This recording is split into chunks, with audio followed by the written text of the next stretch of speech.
ሰላም ጤና ይስጥልኝ ቤተሰብ እንዴት ናቸው? ሁሉ ሰላም አለውኝ። እኔ እግዚአብሔር ይመስገን ከኔ ጋር ሁሉ መልካም። ቤተሰብ በያላችሁበት ሰላማችሁ ብዝዝት ይበልልኝ።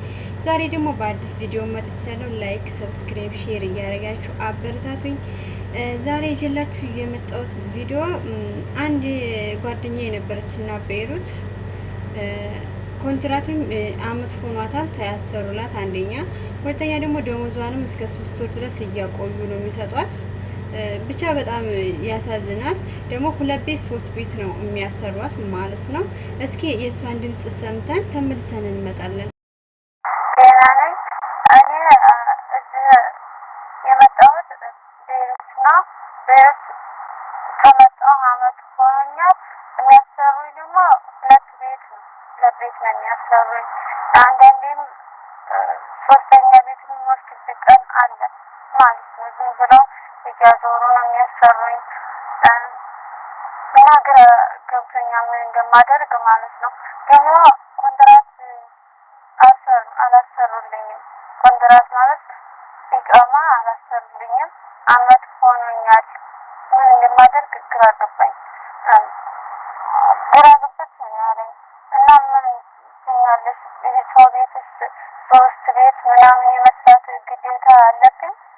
እስኪ ንገሪኝ። ይሄ በጣም ጨንቆኝ ነው እና ደግሞ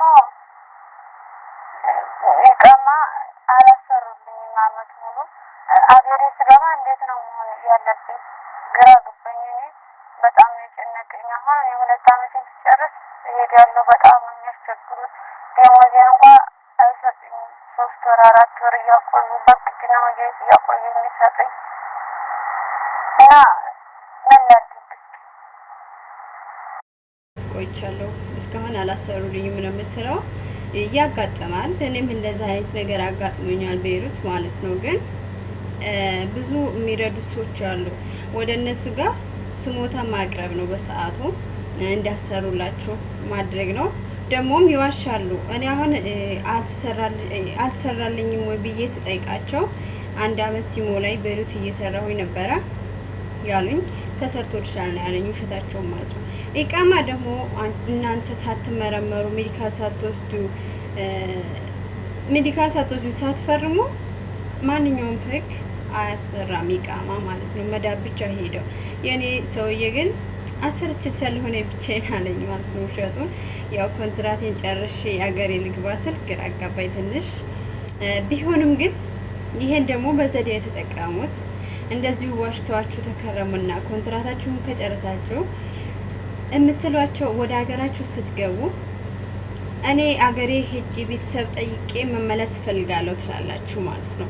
ምክንያቱም አሰርተው የ2 አመት ቅጣት ከፍለው ኢቃማችሁን አስተካክለው ወደ ኢትዮጵያ ይላኳችኋል። እኔ እንደዛ ነው ያደረኩት። 2 አመቴን ጨርሼ ኮንትራቴ አገሬ መግባት እፈልጋለሁ ስል ሊከዱኝም አስበዋል። ግን እንግዲህ ደግሞ የእግዚአብሔር ፍቃድ ነው። ልቦናቸው መክሮልኛል። ግን እኔ ቤተሰብ ጋር ጠይቄ ተመልሼ መምጣት እፈልጋለሁ አልኳቸው በዘዴ ማለት ነው። እና ያንን ተመልሳ ከመጣች ብለው የ2 አመት ቅጣት ከፍለው ደርሶ መልስ ትኬት ቆርጠው የ1 ወር ብዬ ሄድኩኝ ቀረሁ ማለት ነው። እናንተም እንደዚህ አድርጋችሁ ተጠቀሙ። ካላሰሩላችሁ 2 አመት ድረስ እንደዛ አድርጋችሁ ተጠቀሙ። እኔ አልመለስም እሄዳለሁ ካላችሁ ያችን 2 አመት ቅጣት ማን ይከፍልላችኋል? ሊከዷችሁ ይችላሉ ማለት ነው። በወቅቱ ደግሞ ወደ ኤምባሲም ሆነ ወደሚመለከተው አካል በወቅቱ ማመልከት፣ ይሄም ይሰማሉ። አሁን እና አብርሽ ምናምን ቤይሩት ላይ ይረዳሉ። እግዚአብሔርን እኔ ሰላምዬ በጣም ነው የማመሰግናት በዚሁ አጋጣሚ ማለት ነውና በጣም አሪፍ ልጅ ናት። እና አብርሽም እንደዛው እና እዛ አሁን ቤይሩት ላይ እነሱ ጋር ቢደውሉ ይረዷችኋል ማለት ነው። እና ደግሞ 2 ቤት 3 ቤት ላልሽው አሁን 2 ቤት 3 ቤት ብዙ ልጆች አሉ አሁን እያዞሩ የሚያሰሯቸው። 3 ቤት አትስሩ፣ 2 ቤትም አትስሩ። አንድና የመጣችሁት 1 ቤት ነው። እንዴት ይቻላል? የአረብ ሀገር ስራ እንኳን 2 ቤት 3 ቤት የአንዱን ቤትንም አንችለውም። በጣም ነው ከባድ ነው። አሁን ስለምናገር በጣም ከባድ ነው። የመስራት ደግሞ ግዴታ የለባችሁም። 2 ቤት 3 ቤት የመስራት ግዴታ የለባችሁም። የመጣችሁት ለአንድ ቤት ነው። መናገር ራሳችሁን የምታስከብሩት ራሳችሁ ነው። ስለዚህ እናንተ ስሬስ ሆናችሁ መስራት አልፈልግም። እኔ የምሰራው አንቺ ቤት ያለውን ስራ በስነ ስርዓት እሰራለሁ። አንቺ ቤት ያጎደልኩብሽ ነገር አለ ማለት እህቴ ጋር እናቴ ጋር ወንድሜ ጋር ብትላችሁ አትስሙ። እኔ የመጣሁት አንቺ ቤት ነው፣ አንቺ ቤት ብቻ ነው መስራት ያለብኝ ማለት ነው። ምክንያቱም የመስራት ግዴታ የለብንም፣ የመስራት ግዴታ የለብንም። 2 ቤት 3 ቤት ማለት ነው። ሶስተኛ ደግሞ ደሞዝ ላይ በደሞዛችሁም አትደራደሩ፣ እንዳትቀልዱ።